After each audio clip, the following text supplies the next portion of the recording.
creating episodic content for personal branding.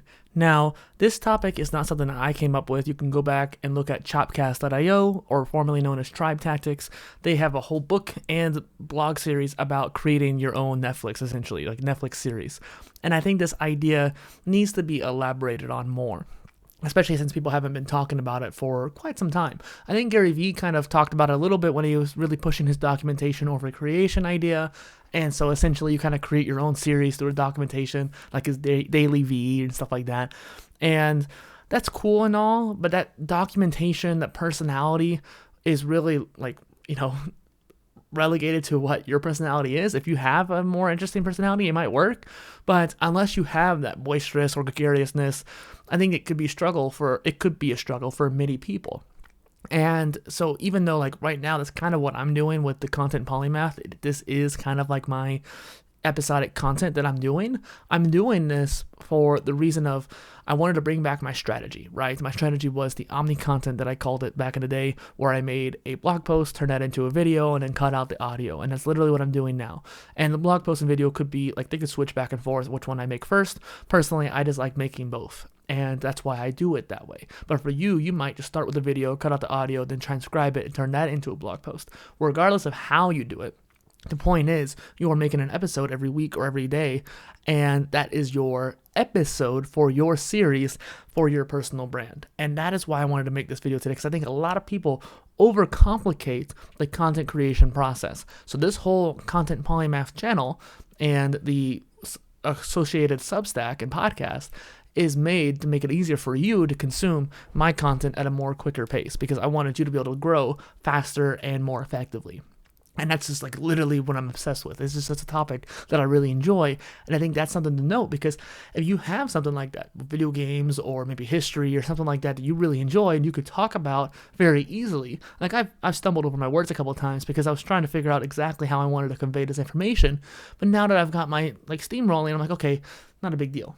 If you have a topic like that can help you create a consistent series, that is what's going to help you grow. What a lot of big creators always tell to young creators and newer creators is that you need to be consistent. You need to put in the reps. And there's this disconnect where it's they'll tell you that, and you won't listen. You won't hear it. And it's not your fault, really, because you just don't understand what that means to be consistent for such a long period of time. It's easy to, in your head, to be okay, yeah, make a video every week for 5 years. That is a long time, and I didn't do it for 5 years. I've been making videos for nearly a decade, but I wasn't consistent with it. And I definitely wasn't consistent with my solo series. It was actually more so my interviews that I was most consistent with.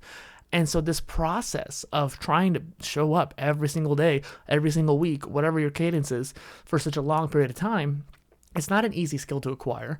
And the more simplified the process you can make, more you can make the process simplified, the easier it would be to do so. And so by making this episodic content, where you have episode 1, episode 2, that kind of thing, I expect you to go on my Substack and look at it in order. Are you going to be able to do it because of the way it presents information? Not necessarily, but that's what I would hope, right? And so every time I email this out, I'm hoping that you're getting it piece by piece. But each episode in of itself is also helpful. Each episode in of itself is also one of those things where it's kind of self-contained. And here soon, I'm actually going to do a mini-series, and that's where I kind of thrived with the Omni content before, because basically what I had on my main channel was this Omni content series, but every episode would be a different topic, and that's because my channel was about being polymathic, and I had a lot of topics I wanted to talk about, but because of that, I didn't grow, right? And that's okay. I knew that going in, but I wanted to make a lot of content very quickly, but it's also why I wasn't consistent with it, which is why I actually ended up kind of failing at doing it a lot.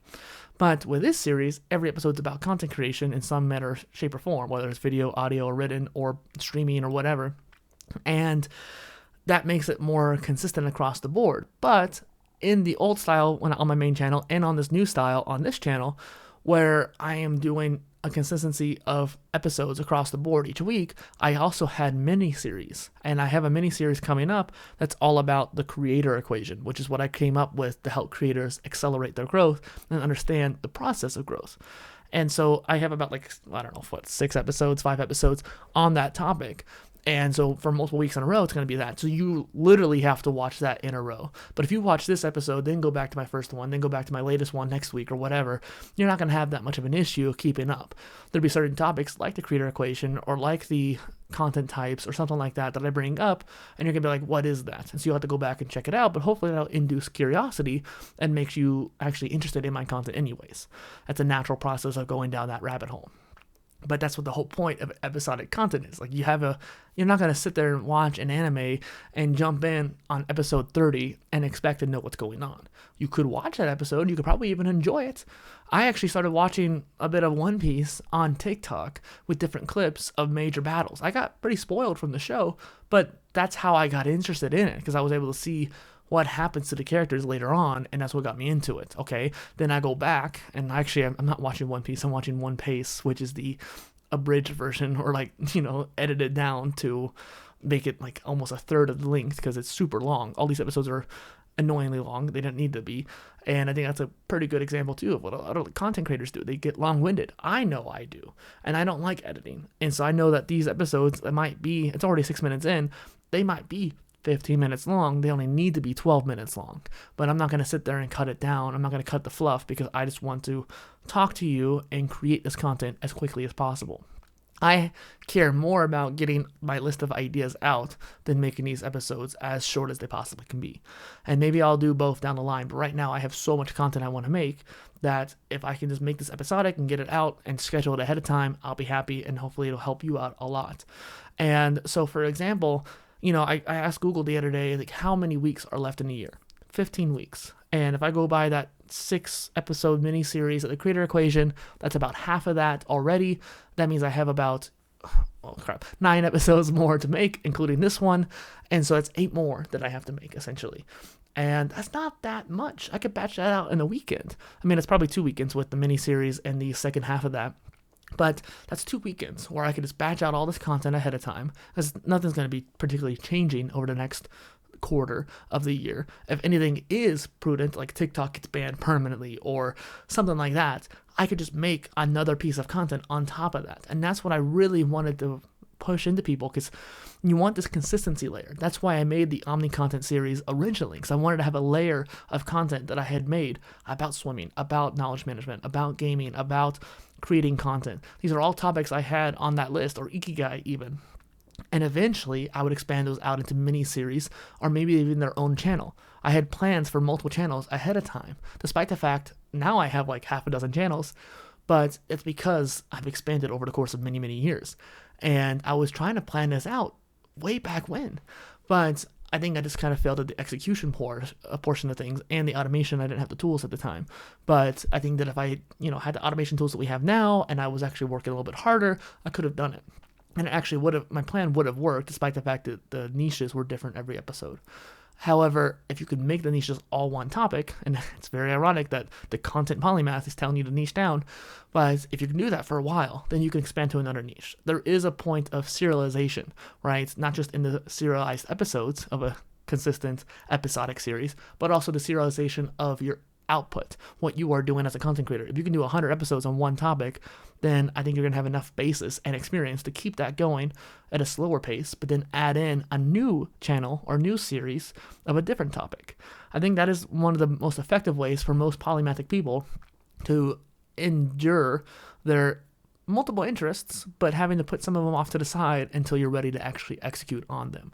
And while you can simultaneously juggle all of them, it's a lot harder that way. And unless you know for a fact that's what you need to do, which is not always the case. For a lot of people, they don't always know. And even if they think they know, they're not always correct on that. And I know that from experience for myself. But some people are like, yeah, I need to do my gaming channel and my content channel. I need to do both. And that's what I want to do. Cool. Now, how do you do it? I'll support you on that. If you know that for a fact, because you're like, I do both and I'm growing both rapidly. Okay, I don't want you to but if one's growing rapidly and one is not, focus on the rapid one for now and then build this one up later. And I had this issue last year while trying to work on all 3 of my channels, the Poly Innovator one, the Content Polymath one, and the gaming one.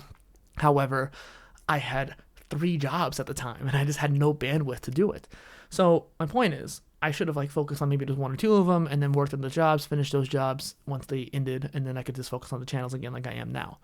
But I just had that in my head I needed to work on all three when I really didn't have to. And so really creating that episodic content for one channel, one series, and hopefully multiple formats if you can, but just kind of work on that over the course of time. That's the key today.